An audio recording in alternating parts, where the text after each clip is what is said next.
The moment President Trump stepped into his second term, he wasted no time in making his stance on trade crystal clear. Tough tariffs were back on the table, and just like that, tensions between the US and China erupted once again. If we can't strike a deal with China, the tariffs will be huge, Trump warned. But China had its own plans. A 10% tariff hit Chinese imports, and in response, Beijing slapped a 15% tax on coal and liquefied natural gas coming from the US. Then came another major blow, an additional 10% tariff on all Chinese goods. Meanwhile, Canada and Mexico didn't escape the storm either, as 25% tariffs were placed on imports from both countries. For a brief moment, it looked like there might be a break in the chaos. Thanks to negotiations led by Canada and Mexico, two of America's closest allies, Washington agreed to delay the tariffs for 30 days. But that truce? It's not expected to last. China, already furious over the tariffs, responded with its most aggressive countermeasures yet, an all-out retaliation against US products. This isn't the first time tensions have run high. Trump's first term had already seen a major trade battle with Beijing, leaving relations between the two countries badly bruised. Now, with fresh tariffs in play, fears are growing that this trade war could escalate even further, shaking up the global economy in ways no one can predict. But just how far will China take its countermeasures? And if this standoff continues, what could it mean for global markets? With the US and China standing their ground, the world is watching closely. On February 1st, the Trump administration dropped the hammer with its latest tariff announcement. Canada and Mexico stepped in, securing a temporary pause. But as that brief window of relief opened, Beijing struck back, unveiling a massive set of retaliatory measures aimed at American industries. Now, all eyes are on March, the month China's counterattack officially kicks in. And when it does, the impact could ripple across multiple industries, setting the stage for yet another high-stakes showdown. For years, tensions between the US and China over trade have been like a fire that never fully goes out, just waiting for the right spark to reignite. And once again, that fire is burning. This latest standoff isn't exactly new. If you remember, back in 2018, Trump first rolled out a wave of tariffs on Chinese goods, and Beijing quickly hit back with its own taxes on American products. That back and forth never really ended. It just went quiet for a while.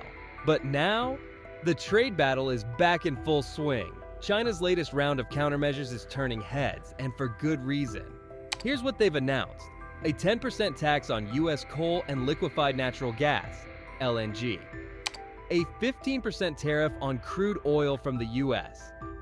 For American energy companies hoping to sell to China, this is a big deal. China is the world's top coal buyer, but most of what it imports comes from Indonesia and Russia. US coal? It's already a small player in the market, and these tariffs will shrink that slice even further. Liquefied natural gas has been gaining ground, but the US is still far from dominating the market. Now, with an extra tax slapped on, it's going to be even harder for American companies to compete. And China didn't stop there. They also raised tariffs on US-made pickup trucks, large vehicles, and farming equipment by 10%. But here's the catch: China doesn't actually buy that many American-made pickup trucks to begin with. Most of their imports in this category come from Europe and Japan, so the impact on the US auto industry might not be as huge as it seems. As for agricultural machinery, China has been working to become more self-sufficient in food production and reduce its reliance on foreign equipment. This new tax? It could be seen as a way to push local manufacturers to step up and take a bigger role in the industry. But the biggest bombshell in China's retaliation isn't just about tariffs. It's about who controls the world's most critical resources. Beijing has tightened its grip on 25 key metals, imposing new export restrictions. These metals aren't just any materials. They are vital for military technology, aerospace, and high-tech industries. One of the most crucial metals on that list? Tungsten. Tungsten is essential for building advanced aircraft and military equipment. And here's the kicker: China produces about 90% of the world's refined supply. That means countries relying on these materials, including the US, are about to face a serious problem. While China is hitting back with new trade measures, it seems to be playing a careful game. Some high-tech metals that China imports from the US have been left untouched, for now. That move suggests Beijing isn't just reacting impulsively, but is protecting its strategic advantages where it matters most. But tariffs aren't the only tool China is using in this escalating standoff. It's also turning up the heat on American companies. One of the biggest moves? A fresh antitrust investigation into Google. Now here's the twist. Google's search engine has been banned in China since 2010. But that doesn't mean the company disappeared completely. It has quietly worked with local developers in China over the years. This new investigation, it's a clear sign that Beijing is willing to make life even harder for US tech giants. And Google isn't the only one in the crosshairs.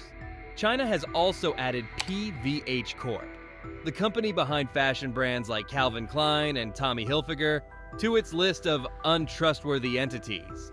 What does that mean? This blacklist was first created during the 2020 trade tensions, and companies that land on it could face major restrictions. They might get hit with fines, lose access to Chinese markets, or even have their foreign employees blocked from entering the country. It's not just about going after specific businesses. This is a clear warning to American companies operating in China. Play by Beijing's rules or pay the price. Meanwhile, over in the US, consumers could soon start feeling the sting in their wallets. With Trump's administration slapping an extra 10% tariff on Chinese products, everyday goods imported from China are about to get more expensive. How big of a deal is this? Let's break it down. In 2023, the US imported nearly $427 billion worth of goods from China. And by the end of 2024, that number is expected to stay in the same range. If nothing changes, that extra 10% tariff could add about $40 billion in new costs. And guess who's likely to foot the bill? American consumers. When we look at what the US buys from China the most, the biggest chunk, about 30%, comes from computers and electronics. That means if you're shopping for a new smartphone, a computer monitor, or even a gaming console, those prices might start creeping up. And that's not all. China also supplies a third of all textiles coming into the US. So clothing, bedding, and other fabric-based products could see price hikes too. Then there's toys, sporting equipment, lamps, and video game accessories. All products where China holds a strong market share in the US. If the trade war drags on, shopping for everything from winter coats to game consoles could start feeling a lot more expensive. For years, the US has been steadily cranking up the pressure on Chinese imports. It started back in 2018, and by 2023, the numbers told a clear story. Imports from China had dropped 21% below their peak of $538.5 billion in 2018. The reason? Tariffs and rising tensions. Back in 2018, tariffs on Chinese goods were pretty low, averaging just 3%. Fast forward to today, and that number has shot past 11%, with no signs of stopping. But Trump isn't done yet. During his campaign, he threw out an eye-popping number: 60% tariffs on Chinese goods. And now, he's hinting that the 10% increase announced recently might just be the beginning. Does this mean a new trade war is about to explode? China's latest response makes it clear. It's not backing down. If history tells us anything, things could escalate fast. However, that doesn't mean negotiations are off the table. During his first term, Trump used tariffs as both a weapon and a bargaining chip. He often announced harsh measures, but then pulled back at the last minute, either delaying them or offering exemptions. Right now, the 10% tariff is far below the 60% Trump once promised. But if the US and China can't reach a deal, it wouldn't be shocking to see those numbers climb higher. Trump has made it crystal clear. He wants to win the economic battle against China. He used the phrase, "We will defeat China in economic competition," throughout his campaign, and he's sticking to that plan in his second term. One of his first major orders after stepping back into office? A full review of US-China economic relations. That report is set to be finalized by April 1st, and its findings could be the justification for even tougher trade measures. Trump argues that these tariffs are necessary because China contributes to America's trade deficit and produces items that are restricted or banned in the US. But interestingly, despite all the tough talk, Washington hasn't completely shut the door on cooperation with Beijing. The US has even hinted at working with China on resolving the war in Ukraine. And what about TikTok? Even though lawmakers had pushed for an outright ban on the app in the US, Trump has put that decision on hold, for now. With tensions rising, both Washington and Beijing know that a full-scale trade war could spiral out of control. But for now, China seems to be signaling that it would rather negotiate than escalate. Both sides remember the brutal economic battles of Trump's first term. The sanctions, tariffs, and heated exchanges that defined those years left lasting scars on global trade. Still, a second round of economic warfare isn't off the table. Trump's leadership has always been shaped by his America First agenda, a policy that often meant taking an aggressive stance against international competitors. During his first term, both China and the European Union found themselves in the crosshairs. Even as Trump sought cooperation with Beijing on North Korea, he launched a sweeping trade war by the end of 2017, hammering China with massive tariffs. At the core of Trump's approach? Deep distrust of China. He saw tariffs and economic pressure as tools to shield American businesses from what he believed were unfair trade practices. That mindset fueled one of the fiercest economic conflicts in US-China history. But the shockwaves didn't stop there. Trump's trade battles also put pressure on European allies, threatening tariffs on key industries. That created a rift in US-EU relations, forcing European leaders to rethink their trust in Washington and raising questions about the future of the transatlantic partnership. Meanwhile, China's economic strategy has never just been about trade. It's about power. One of the clearest examples? The Belt and Road Initiative, BRI. Through this project, Beijing has extended its economic influence across continents, funding infrastructure, railways, and ports in dozens of countries. But the initiative isn't just about helping developing nations. It's also about expanding China's global reach. Not everyone is convinced that this is a fair deal. Countries like Malaysia have voiced concerns, warning that China's investments come with strings attached. Critics argue that these projects often trap nations in debt, forcing them to give up key assets when they can't repay Chinese loans. This reveals an important reality. China's trade policies are deeply linked to its foreign policy. Rather than focusing purely on business, Beijing uses economic deals as a diplomatic tool, building alliances and securing influence in key regions. But as protectionism grows worldwide, especially in the years after the 2008 financial crisis, China's rapid rise hasn't come without pushback. Many nations now view Beijing's economic expansion with skepticism, questioning whether its ambitions are about trade or something much bigger.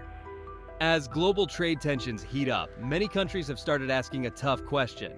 Is China playing fair, or are its economic partnerships just a way to gain more control? The US-China trade conflict isn't just affecting the two superpowers. It's sending shockwaves across the world. Higher tariffs have made goods more expensive, squeezed company profits, and fueled inflation worldwide. While the US has been focused on cutting its trade deficit with China, its aggressive tariffs have created new trade imbalances with other nations. In simple terms, fixing one problem has created a whole set of new ones. But the economic battle between Washington and Beijing isn't just about trade. It's also about who controls the future of technology. With China pouring money into high-tech industries, the rivalry has sparked a global race for self-sufficiency in semiconductors, artificial intelligence, and 5G networks. Countries around the world are now scrambling to secure their own tech supply chains, trying to reduce reliance on foreign-made chips and develop their own cutting-edge innovations.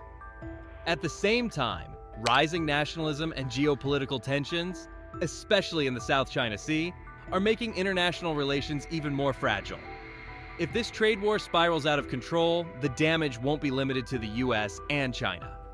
The entire global economy could take a hit, with industries like electronics, semiconductors, automotive, and energy feeling the biggest impact.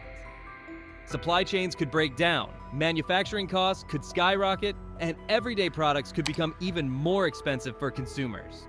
And it's not just businesses feeling the strain. Governments are too. The European Union, for example, is getting caught in the middle of this conflict, facing uncertainty in its trade relationships and questioning the future of its economic partnership with the US. So, what's the solution? Right now, companies are restructuring supply chains to survive in this unpredictable landscape. Many American businesses that once relied on China for manufacturing are now looking elsewhere, setting up production in countries like Vietnam, Thailand, and Mexico to dodge rising tariffs. Meanwhile, China isn't sitting still either. With the US putting up barriers, Chinese firms, especially those in electric vehicles and high-tech industries, are turning to new markets where they can regain lost ground and expand their global reach. In the final analysis, the clash between the world's two largest economies has long-term consequences. Beyond economic competition, parameters such as technological leadership, military deterrence, and diplomatic influence also determine the course of this trade war. Global actors, Europe in particular, are reconsidering their strategies to adapt to this power struggle. In the coming period, new disputes or possible truces arising from Trump's belligerent style, combined with the anti-China sentiment, which the Biden administration has largely maintained, will continue to affect the whole world. If the parties sit down at the table and establish a new framework through dialogue, these tensions can be relatively eased. Otherwise, companies and consumers will have to prepare for higher costs, and markets will have to prepare for volatility. If you found this video very insightful, be sure to hit that like button and don't forget to subscribe.